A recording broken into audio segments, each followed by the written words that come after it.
कभी हुआ है ऐसा कि कोहनी के बाहर या अंदर की तरफ एक ऐसा दर्द उठता है जो जाने का नाम ही नहीं लेता। पता भी नहीं चलता कि हुआ क्या, पर हर छोटे मोटे काम में अड़चन डालने लगता है। और हाँ, ये मत सोचिएगा कि ये सिर्फ टेनिस या गोल्फ खेलने वालों को ही होता है। नहीं, बिल्कुल नहीं। ये दर्द किसी को भी हो सकता है। ऑफिस में काम करने वालों को, पेंटर्स को, या फिर घर पर ही काम करने वालों को। तो सवाल ये उठता है कि आखिर ये कितना कॉमन है। तो चलिए आज इस पूरे मामले की तह तक चलते हैं। हम समझेंगे कि ये दर्द होता क्यों है, इसके जो दो मशहूर नाम हैं उनमें क्या फ़र्क है, असली वजह क्या है, और सबसे ज़रूरी, इससे निपटने के कारगर तरीके क्या हो सकते हैं। ठीक है, तो सबसे पहले इसी सवाल से शुरू करते हैं। ये प्रॉब्लम आखिर है कितनी बड़ी? आपको जानकर हैरानी होगी, journal of orthopaedic and spine trauma के मुताबिक दुनिया की 1 से 3% आबादी को कभी ना कभी टेनिस एल्बो होता है। अब ये नंबर सुनने में शायद छोटा लगे, है ना? पर इसका मतलब ये हुआ कि हर 100 लोगों में से लगभग 3 लोगों को ये दिक्कत झेलनी पड़ती है। तो सवाल ये है कि ये दर्द आता कहाँ से है। इसके लिए ना हमें अपनी बांह के अंदर की मशीनरी को समझना होगा। चलिए जरा कोहनी के अंदर झांक कर देखते हैं कि गड़बड़ कहाँ हो रही है। तो देखिए, सारी कहानी का सेंटर पॉइंट है हमारी कोहनी का जोड़। ये वो जगह है जहां ऊपर वाली बांह की हड्डी नीचे की 2 हड्डियों से मिलती है, एक दरवाजे के कब्जे की तरह जो हाथ को मुड़ने देता है। अब इस ऊपर वाली हड्डी के दोनों सिरों पर 2 छोटे छोटे बोनी पॉइंट्स होते हैं, उभार जैसे। सोचिए ये मसल्स के लिए एंकर पॉइंट्स हैं, जहां वो आकर जुड़ती हैं। इन्हीं को कहते हैं एपिकॉन्डाइल्स।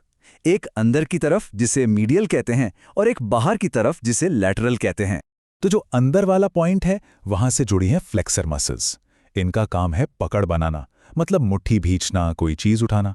और जो बाहर वाला पॉइंट है वहां से जुड़ी हैं एक्सटेंसर मसल्स, जो हमारी कलाई को ऊपर की तरफ उठाने का काम करती हैं।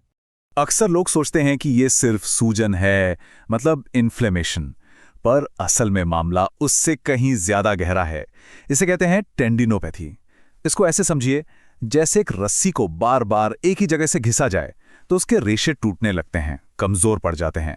ठीक वैसा ही हमारे टेंडन्स के साथ होता है, जब उन पर लगातार जरूरत से ज्यादा जोर पड़ता है। तो फिर ये टेनिस एल्बो और गोल्फर एल्बो, इनमें क्या फर्क है? क्या बस नाम ही अलग है? नहीं, फर्क बहुत सीधा सा है। टेनिस एल्बो मतलब कोहनी के बाहरी हिस्से में दर्द।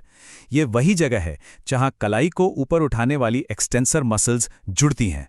और गोल्फर एल्बो वो होता है कोहनी के अंदरूनी हिस्से में, जहां पकड़ने वाली फ्लेक्सर मसल्स जुड़ती हैं।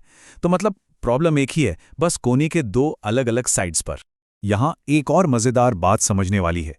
मेडिकल भाषा में 2 शब्द होते हैं, आइटिस और ओसिस। आइटिस का मतलब है अक्यूट इन्फ्लेमेशन, मतलब ताज़ी चोट जिसमें सूजन हो, जैसे कहीं आग लग गई हो।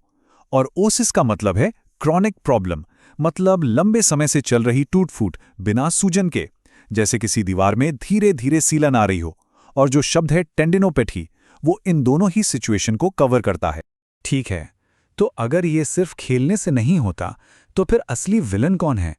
असली वजहें क्या हैं? जाहिर सी बात है, सवाल यही उठता है कि अगर किसी ने जिंदगी में रैकेट या गोल्फ क्लब छुआ तक नहीं, तो उसे ये दर्द कैसे हो सकता है? जवाब हमारे रोजमर्रा के कामों में छिपा है।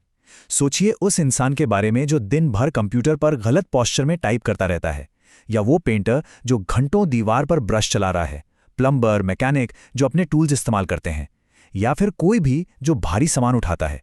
ये सारी छोटी छोटी हरकतें जब रोज रोज बार बार होती है ना, तो ये टेंडन पर वही असर डालती हैं जो एक गलत टेनिस शॉट डालता है। तो अब आते हैं सबसे जरूरी सवाल पर, इससे छुटकारा कैसे मिले?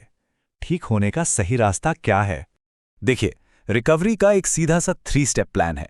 स्टेप 1, दर्द और सूजन को कंट्रोल करना, मतलब उन एक्टिविटीज को थोड़ा कम करना जिनसे दर्द बढ़ता है।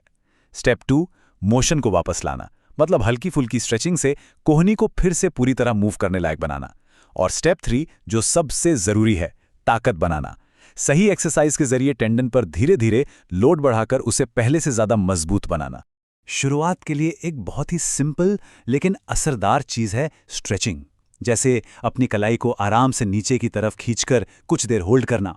इससे उन बाहरी मसल्स को राहत मिलती है और इनमें लचीलापन वापस आता है, जो अक्सर इस दर्द की जड़ होती हैं।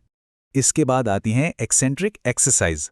अब ये क्या है? इसका सीधा सा मतलब है कि वजन को उठाने से ज्यादा उसे धीरे धीरे कंट्रोल के साथ नीचे लाने पर फोकस करना। ये एक तरह से टेंडन के लिए कंट्रोल्ड हीलिंग का काम करता है, जिससे वो फिर से मजबूत बनता है। अच्छा, ब्रेस और स्लीव को लेकर भी काफी कंफ्यूजन रहता है। तो समझ लीजिए, ब्रेस जो एक स्ट्रैप जैसा होता है, उसका काम है दर्द वाली जगह को आराम देना। ये तेज दर्द में तुरंत राहत के लिए अच्छा है।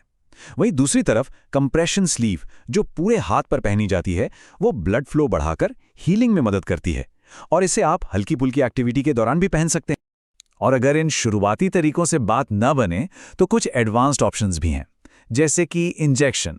स्टीरॉयड इंजेक्शन कुछ समय के लिए दर्द को कम कर सकते हैं, जबकि पीआरपी जैसी ट्रीटमेंट शरीर की अपनी हीलिंग पावर को ही इस्तेमाल करते हैं।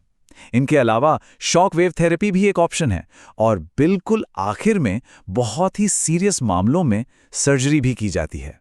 तो आखिर में सवाल यही है, क्या इस तरह की चोट से उभरने का मतलब सिर्फ और सिर्फ आराम करना है?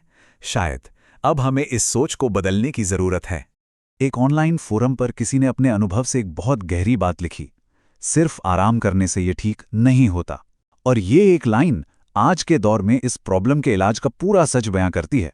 तो सवाल फिर वही है, अगर सिर्फ आराम नहीं तो फिर क्या? जब बात हमारे शरीर की हीलिंग की हो, तो क्या सिर्फ हाथ पर हाथ रखकर बैठ जाना ही इलाज है, या फिर सही तरीके से कंट्रोल में की गई मूवमेंट ही असल में सबसे अच्छी दवा है?